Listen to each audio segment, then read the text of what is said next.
Bonjour. Alors du coup, on va être en double son avec Franck David dans la salle, mais je vais essayer de couvrir sa voix. Donc je suis Delphine Thibault, je suis l'auteur du blog Tablettes et Pirouettes. Et donc ce matin, je viens vous présenter une pratique que j'utilise en classe depuis maintenant plusieurs années, que je n'ai pas intitulée par son vrai nom parce que ça n'aurait pas parlé à grand monde. En fait, c'est le dispositif de la simulation globale. Et pour résumer, en fait, c'est une sorte de jeu de rôle qu'on utilise en classe avec les élèves, notamment pour développer tout ce qui va être langage oral et langage écrit. Alors en fait, je vais vous raconter un petit peu ma vie parce que c'est pas moi qui ai inventé ça et il y a une origine à tout ça. Donc, je vous présente l'IUFM de Châlons-en-Champagne, pour ceux qui connaissent encore ce vieux sigle. En vrai, je voulais vous trouver une superbe photo qu'on avait en maillot de bain et en valise, mais c'est gravé sur un vieux CD, on n'a plus de lecteur, enfin tout ça. Donc je me suis dit, une belle photo hommage de l'IUFM, ça allait être sympa. Alors voilà, ça a commencé en 2009. Nos charmants professeurs nous ont envoyé un petit mail en nous disant « En janvier, c'est la rentrée des PE2 et c'est le grand voyage ». On n'était quand même pas trop bêtes à 20 ans, on s'est dit ils vont pas nous emmener en voyage, ça va pas être un vrai voyage. Mais on s'est pris au jeu, on est arrivé avec nos valises, nos tongs, nos chapeaux en janvier, nos maillots de bain et on s'est dit bah ok, on va partir quelque part, ça va être chouette. Et cette aventure-là, en fait, c'était l'aventure de la simulation globale. Donc c'est notre prof de français à qui je rends hommage publiquement aujourd'hui, Marie-Paul Bélanguier, si tu nous vois un jour, merci pour ça. Elle nous a emmenés faire donc une simulation globale. Donc pour résumer, est-ce qu'il y en a qui connaissent déjà par ici le dispositif ou pas du tout? En fait, c'est une technique issue du FLE, donc du français langue étrangère. Vous m'avez prévenu. C'est une technique qui consiste à mettre les apprenants dans un univers fictif pour se plonger, s'immerger dans un univers a priori connu au moins socialement, on va dire, c'est pas quelque chose qu'on ignorerait complètement. Et en s'immergeant dans cet univers, dans ce jeu de rôle grandeur nature, on développe des fonctions langagières. Donc, par exemple, le premier thème qui a été créé donc, par Francis de Bizère en 1986, c'était l'immeuble. Donc, tous les apprenants étaient des habitants d'un immeuble. Et on développait des fonctions langagières comme se présenter à son voisin. Donc il ne faut pas oublier, c'était des gens qui ne parlaient pas français à la base. Donc c'était vraiment des fonctions de base. Bonjour, je m'appelle machin, je suis l'habitant du 4e étage, etc.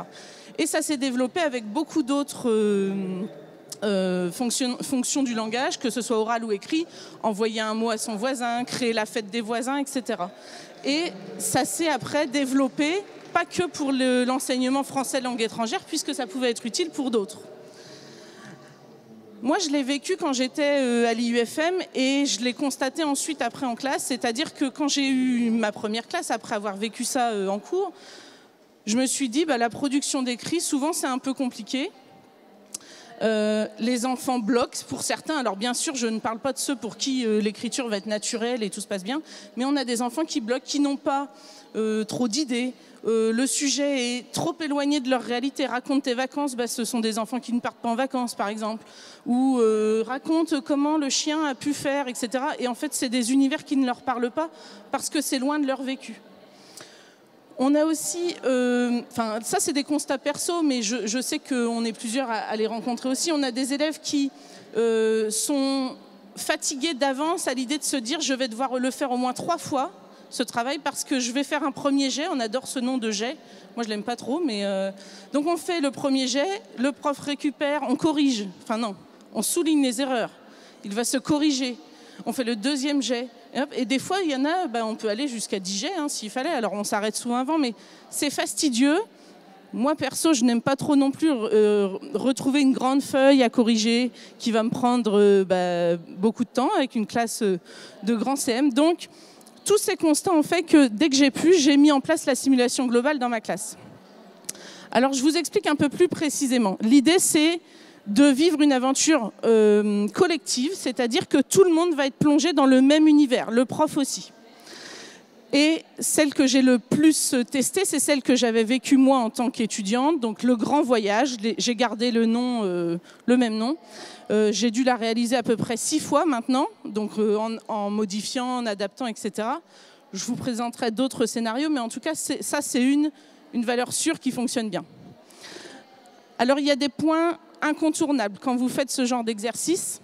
Donc on est d'accord que c'est pour travailler le langage oral, le langage écrit. Il faut rendre l'aventure réelle avec les enfants. Si on joue à la croisière, eh ben, il faut se croire en croisière. Donc moi, je leur fais toujours des petits billets de croisière que vous pouvez voir. Là, je les ai amenés. Alors, vu que je suis en retard, je ne les ai pas sortis, mais je les aurai pour la fin. Je vous montrerai ça avec plaisir. Donc souvent, la période avant celle où je vais commencer, avant les vacances, je fais un petit jeu et ils récupèrent comme gain à la fin de ce jeu coopératif, souvent, des billets de croisière. Alors bien sûr, il y a des années où ils croient vraiment que le 5 janvier, on va partir en croisière. Et là, en fait, c'est un peu la déception parce qu'en vrai, on ne part pas. Donc maintenant, je le dis direct. Je dis oui, ça va être super, une croisière, vous voyez, bon. Ils comprennent vite. Mais il y a des années, quand même, il faut faire attention avec ce genre d'annonce parce que ça vend un peu du rêve et ce n'est pas toujours le cas. Par contre, je leur dis, puisque c'est le départ de la croisière, n'hésitez pas à venir avec vos valises, vos chapeaux, votre crème solaire, un accessoire de voyage. Et là, du coup, ça y est, on rentre dans le jeu. Et ils vont se prendre au jeu. Et là, cette année, vraiment, encore une fois, ils sont arrivés avec leurs valises, leurs chapeaux. Et ça, c'était vraiment super intéressant. Moi aussi, évidemment, je rentre dans le jeu. Alors, je ne sais pas si c'est un défaut ou une particularité des profs de primaire. Moi, j'aime bien la mise en scène. Je trouve que c'est ce qui va rendre aussi les enfants très partants pour les aventures. Donc, on rend l'aventure réelle. Je décore ma classe. J'ai des petits hublots faits avec des assiettes en carton. On a l'impression d'être au pied du paquebot. J'ai une sonnette de paquebot, hein, des petits bruitages qu'on trouve tout simplement, mais qui fonctionnent bien. Et voilà, ils sont au pied du paquebot. On est le 5 janvier ou on est le 10 septembre, hein, s'il faut, et on va embarquer. Ça, c'est l'élément clé, c'est-à-dire que ce qui va différencier la simulation globale d'un thème de classe, parce qu'on peut travailler le voyage, on peut travailler le tour du monde, etc. Ce qui différencie, c'est que là, les élèves ont un rôle très précis. C'est-à-dire qu'ils sont des personnages de l'aventure. On pourrait écrire un livre de toute l'aventure vécue. Ils seraient des protagonistes de l'histoire. Donc, ils doivent se créer une identité. Et là, en fait, on va commencer à travailler les différents types d'écrits. Alors vous allez me dire, on est loin de la rédaction qu'on attend d'une page ou deux en fin de CM2. Oui, mais ça c'est un type d'écrit qui n'est pas trop travaillé et qui n'est pas très connu en fait des élèves, la carte d'identité. Et on se rend compte qu'au niveau lexique, il y a des choses qui peuvent déjà être intéressantes à travailler. Qu'est-ce qu'une profession? Un métier? Quel métier on va choisir? La situation familiale. D'ailleurs, moi, je suis toujours étonnée, ils sont toujours presque célibataires et sans enfants, à croire qu'eux-mêmes font peur à leur propre famille, mais souvent, ils ne veulent pas être mariés. Ou alors, on a des familles qui se créent dans la classe. Et là, ça devient intéressant. On a, y a 2 sœurs qui voyagent ensemble. Ah, donc, il va falloir créer la date de naissance. Quel âge on a? On est né en 2013. Ah, si t'es né en 2013, tu fais pas une croisière avec ta sœur toute seule, il y a tes parents. Ah oui, donc il faut réfléchir sur... Donc, il y a plein de petites choses annexes comme ça qui vont se créer. Où est-ce que j'habite? Je vais choisir une ville dans le monde. Alors, je vous passe celles qui habitent à New York et qui sont actrices. Super, pas de souci. Du coup, quel pays? C'est des petits détails, mais ça fait travailler beaucoup de choses à la fois. Et donc, après, on a un travail aussi, là, donc, c'est un projet, c'est vrai, de production d'écrit, de langage oral, mais vous verrez que ça alimente beaucoup d'autres domaines, parce que là, on va faire de l'EMI avec les images. Comment mettre une image libre de droit, ne pas choisir la tête de quelqu'un qui existe déjà, on n'a pas le droit. Où est-ce qu'on peut chercher? Donc on va faire de la recherche en ligne, etc. Une fois que tous nos passagers sont là, la phase orale entre, ils viennent se présenter aux autres passagers de la croisière. Donc bonjour, je m'appelle Ilyes da Silva Santos, je viens de Chalon. Alors bon, vu que c'est notre ville, et là celui-ci il est resté très local, mais on en a qui habitent dans des endroits un petit peu exotiques, etc. Et donc chacun va venir se présenter et on commence à rentrer dans ce rôle. Ah salut Ilyes, comment tu vas, etc. Et d'ailleurs à la fin de l'année, là vendredi, j'ai reçu un petit cadeau et l'élève a signé son vrai prénom, Sani. Et puis entre parenthèses, il m'a mis Michael Sheridan quand même. Au cas où je m'en souvienne pas, j'ai trouvé ça sympa, mais ça laisse quand même une trace en se disant, ça l'a marqué ce rôle, c'est son second rôle, quoi. On a tous une identité, vous imaginez bien que moi j'ai la mienne. Je me présente à vous, donc je suis le capitaine, hein, rien que ça, évidemment, il faut quelqu'un qui tienne la barre. Donc moi je suis Jack Robbins, alors à chaque fois ça les étonne. J'aime qu'ils puissent se dire qu'ils peuvent être n'importe qui. On est un homme, on devient une femme, on est un enfant, on est un adulte, peu importe. Et donc là ils se projettent. Moi, je me présente à eux, je leur explique un petit peu mon passé. Donc, je me suis créé mon personnage. J'aime bien faire des petites références. La Ciotat, bah, ça évoque des choses pour moi. Ah, c'est où la Ciotat? Bah, c'est dans le sud de la France. Ah, on regarde où c'est. Ah, bah tiens, on pourrait faire une carte de tous les passagers. Où est-ce qu'ils habitent? Bah, voilà, ça fait un peu de géo au passage. Ça coûte pas grand-chose et ça leur parle parce que c'est eux, en fait. C'est leur ville. Ou c'est la ville de leur tonton Franck parce qu'ils y vont en vacances, etc. Donc on a nos identités, je suis le capitaine, vous imaginez que je me suis acheté bien sûr une casquette, hein, sinon ça ne marche pas. Donc il faut une casquette ou une veste ou quelque chose dans le genre. On est le capitaine du bateau. On les accueille à bord du paquebot et là ils sont ravis, ils arrivent avec leur ticket de croisière et leur valise. Bonjour capitaine, etc. Vous êtes sur le pont 2, etc. Et là, en fait, tout le monde est embarqué dans la même aventure. Donc pour la création de contenu, de production, on a tous un univers de référence. C'est-à-dire que quand on fait écrire les élèves sur l'école, ça leur parle à tous, ils vivent dans l'école. Et bien là, c'est pareil. Au fur et à mesure, ça se crée de façon connue parce qu'on est tous dans le même bateau, pour le coup, sans mauvais jeu de mots, mais on est vraiment dans l'univers commun. Ensuite, on commence à écrire. Donc moi, j'aime leur faire faire un journal de voyage, comme vous le faites peut-être déjà vous quand vous partez en vacances. Et donc là, on a des rituels d'écriture au quotidien où je vais leur proposer des situations pour écrire, pour raconter parfois, à lire aux autres. Donc là, c'était le tout premier, c'était, je donne comme initiateur la première fois que j'ai vu le paquebot, point de suspension, et eux complètent. Alors évidemment, avant, j'ai montré ce que c'était un paquebot. On a dû visiter le MSC Croisière, je ne sais plus lequel. Enfin, voilà. On en a visité quelques-uns parce que moi, perso, je ne suis jamais allée sur un paquebot, donc j'imagine que potentiellement mes élèves non plus. Mais on l'a visité ensemble. Et là, ils se sont dit, waouh, il est grand. Alors là, je ne sais pas si c'est lisible pour tout le monde, mais je suis partie devant le paquebot. Alors, c'est laissé, je vais en reparler de la correction après. Je suis partie devant le paquebot, j'ai pris des photos, j'étais super heureuse. Je ne m'attendais pas à ça. Malheureusement, j'ai entendu Romy crier de joie. Je suis allée voir avec elle. Je ressens beaucoup de joie. Donc, Romy, c'est sa sœur dans l'aventure.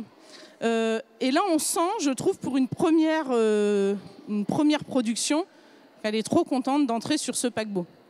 Et c'est ce que je cherche. Alors, au début, les productions, je ne les corrige pas. Je les lis, je les annote. Je propose de corriger à ceux qui souhaitent.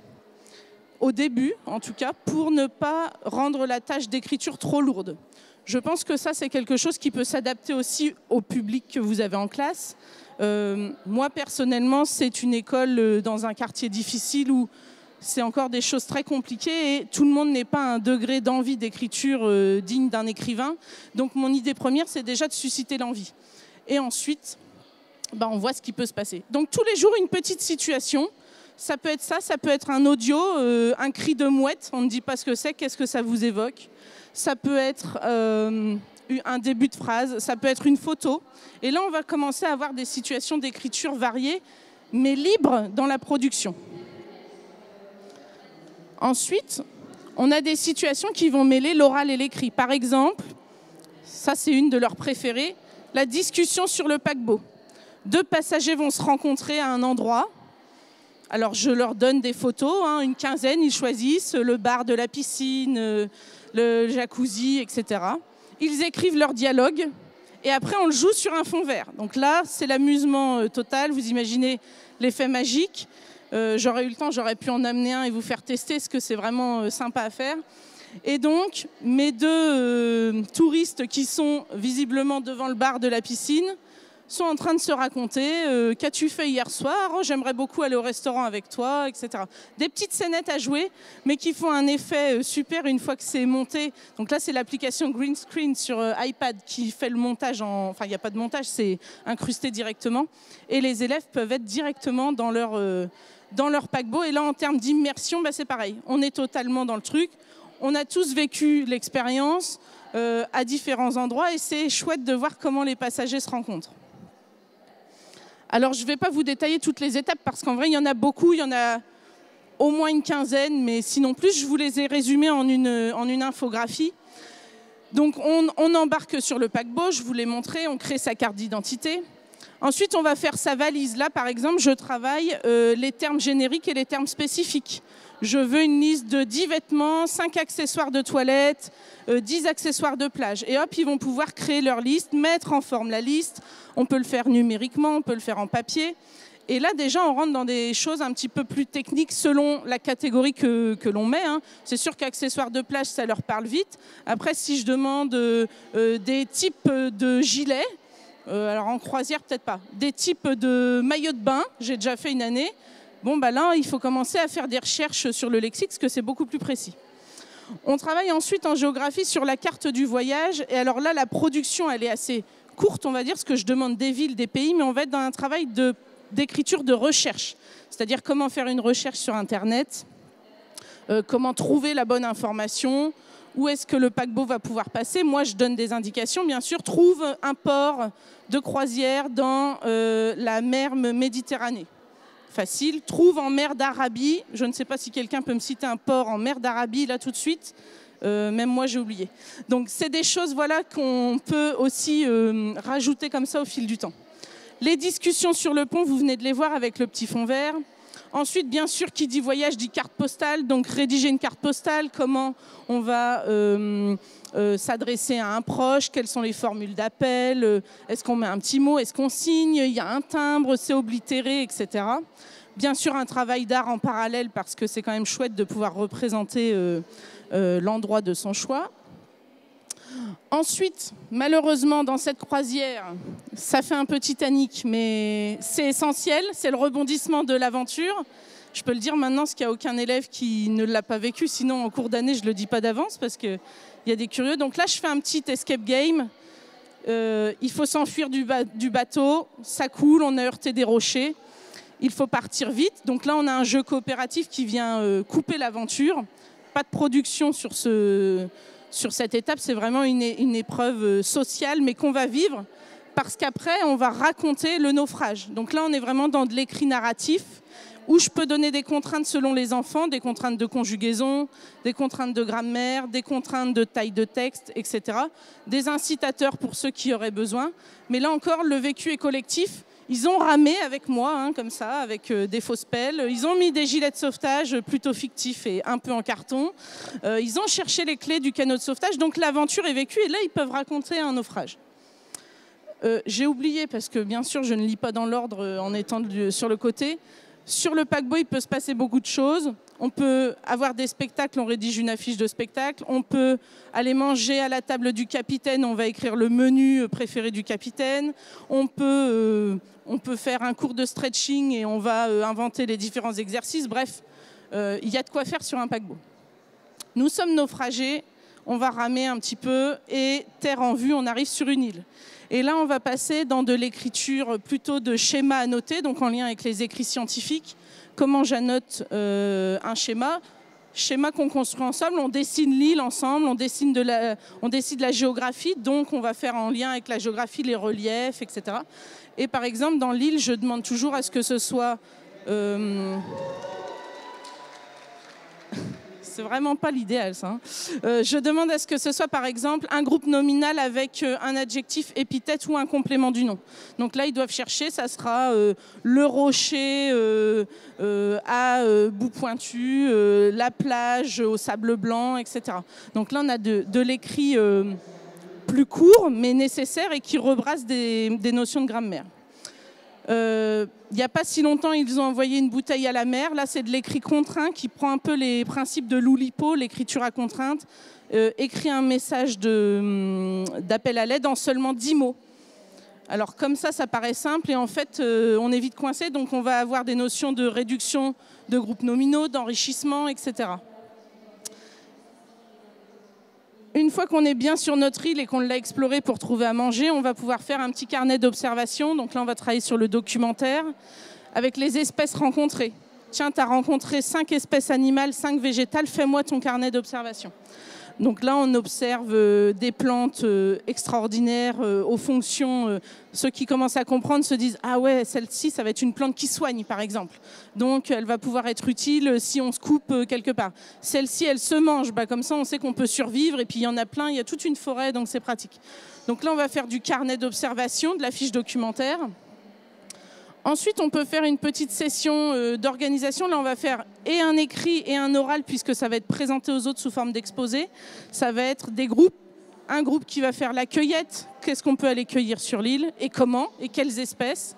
Un groupe qui va s'occuper de faire du feu. Comment, avec quel matériel, etc., etc. Et ça va être présenté aux autres. Donc, on est toujours dans cette recherche d'oral partagé où on va pouvoir aller présenter, avoir un support de présentation, etc. La dernière étape, je l'ai vécue tout juste vendredi, ça va être la carte au trésor. On a trouvé un jour, en se baladant sur l'île, une mystérieuse carte. Et sur cette carte, on a des indications pour peut-être mener un trésor. Là, on est purement dans du jeu ludique, on va dire, des énigmes mathématiques, du déplacement sur quadrillage, etc. Et le trésor qu'ils atteignent, en fait, dedans, je leur laisse le choix à la fin de savoir si dans ce trésor, il y avait, par exemple, des fusées de détresse, auquel cas on peut être sauvé, tout le monde rentre chez soi et c'est super. Ou si dans ce trésor, il y avait vraiment des petits trésors, alors il y en a toujours, hein, mais il n'y a rien de particulier et du coup, on reste des naufragés de l'île jusqu'à un temps indéterminé.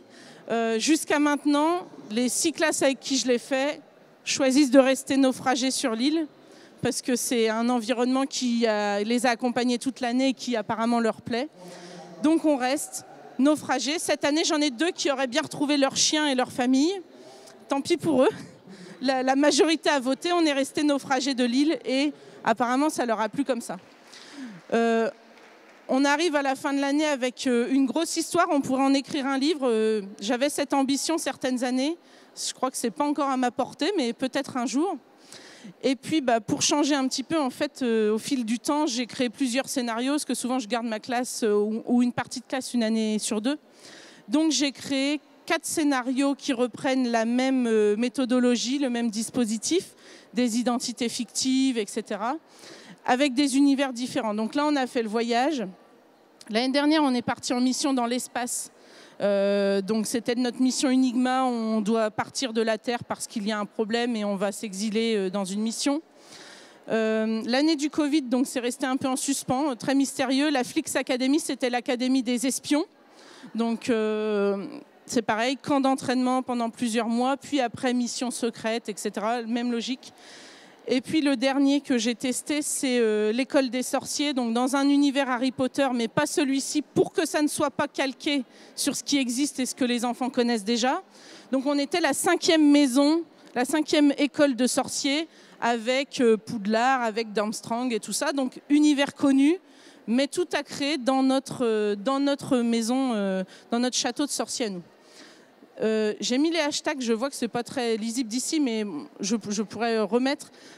Si vous voulez voir des exemples de tout ce qui a été créé sur ces publications-là, avec les hashtags sur Instagram ou sur Facebook, vous retrouverez des exemples. Alors, si on veut commencer, mais pas faire une grosse aventure comme ça, on peut aussi faire plus petit et se tester, on va dire. Cette année, j'ai lancé l'Office de tourisme de Paris. Pour faire du jeu de rôle, le vendeur de l'office, le touriste qui vient. Et donc là, c'est assez riche avec pas grand-chose. Alors bon, j'ai fait un petit stand parce que j'aime bien bricoler et que toujours cette plongée dans l'imaginaire, mais on va faire du langage oral, accueillir des clients, que voulez-vous madame, etc. On va faire des maths parce qu'à l'office de tourisme, ils vont acheter des petits souvenirs et payer des billets de visite. On va se faire de la culture, ce qu'ils achètent évidemment, le musée du Louvre, une croisière sur la Seine, un ballet à l'Opéra de Paris. On va faire de la géographie parce qu'il faut que l'officier de l'office de tourisme puisse situer sur une carte où se trouve le fameux musée du Louvre alors qu'on est à l'autre bout. Et puis pour les plus téméraires, on l'a fait en anglais. C'était parfois approximatif, mais c'est un bon exemple parce que souvent je faisais le touriste anglais et qu'en face... l'officier devait trouver les moyens de me renseigner et ça leur a beaucoup plu finalement de le faire en anglais parce qu'il y a un petit côté attrayant et drôle. Donc ça, c'était vraiment très riche. Et ça peut se mener en atelier décroché de n'importe quoi, comme on fait en maternelle, en fait, dans un coin cuisine, dans un coin zoo. On a vu beaucoup d'espaces à scénario faire leur apparition. Bah, c'est aussi l'adaptation de l'élémentaire. Cette année, j'ai fait plus largement un projet sur Paris, mais on était les fameux habitants d'un immeuble dont je vous parlais au tout début. Juste avoir des boîtes aux lettres, ça peut être déjà susciter des rédactions, la fête des voisins, la bonne année, organiser un vide-grenier dans l'immeuble. Donc tout ça, ça va être des situations réelles et vécues parce qu'on a tous notre boîte aux lettres et qu'on va tous ouvrir du courrier. Ça sous-entend de l'enseignant quand même une envie aussi et un besoin de produire pour qu'ils aient tous du courrier régulièrement, mais ça fonctionne bien. Alors voilà, j'ai résumé ça comme ça. Si vous avez envie de motiver les enfants pour écrire, de vivre une aventure avec eux, parce qu'il faut aussi se dire je me mets en scène, je vais être un des personnages de l'histoire, c'est un peu la pièce de théâtre, hein. De travailler les différents types d'écrits à travers une aventure unique mais différents aspects, de créer des solutions et des situations de langage qui ne sont pas artificielles, entre guillemets. Elles le sont par la situation, mais c'est des situations de langage provoquées dans un univers. Donc c'est pas aujourd'hui on va faire comme si, etc. Là, ça va être dans un vrai, une vraie situation vécue. Et surtout, j'ai envie de dire que c'est enfin moi personnellement, ça m'amuse. Et je trouve que c'est bien essentiel en fait de s'amuser dans ce qu'on peut proposer en classe. La grammaire m'amuse beaucoup plus là-dedans qu'avec des exos décrochés au tableau, et pourtant ça reste dans l'univers. Donc si, voilà, c'est des choses qui peuvent vous plaire, la simulation globale, je vous invite à vous renseigner dessus, c'est vraiment quelque chose qui peut être bien pour ça. En tout cas, moi, c'est quelque chose que je mets en place depuis maintenant 6 ans, chaque année, selon les scénarios. Les prochaines aventures, à la rentrée, je vais normalement recréer un nouveau scénario, parce que j'ai une nouvelle envie, on va dire, de thématique. Et donc, voilà, je vous invite à suivre la suite des aventures sur mon compte Insta, où je partage un petit peu tout ça. Et puis, peut-être que vous serez aussi... j'ai déjà eu... La mission Enigma a été partagée avec d'autres profs qui ont bien voulu participer et être d'autres astronautes. Donc, peut-être que l'année prochaine, qui sait, certains d'entre vous voudront m'accompagner dans cette aventure et peut-être... être d'autres dieux et déesses grecs, pour ne pas trop en dire, parce qu'en fait, je n'ai pas réfléchi à beaucoup plus. Je veux travailler la mythologie, mais voilà, c'est en cours et ça se construira. Mais en tout cas, si ça vous tente, n'hésitez pas. Je vais sortir tout de suite les petits écrits d'élèves et les petites choses que j'ai pu apporter pour voir en vrai. Et puis, si vous avez des questions, je vous invite à descendre et à échanger avec plaisir. Voilà. Merci.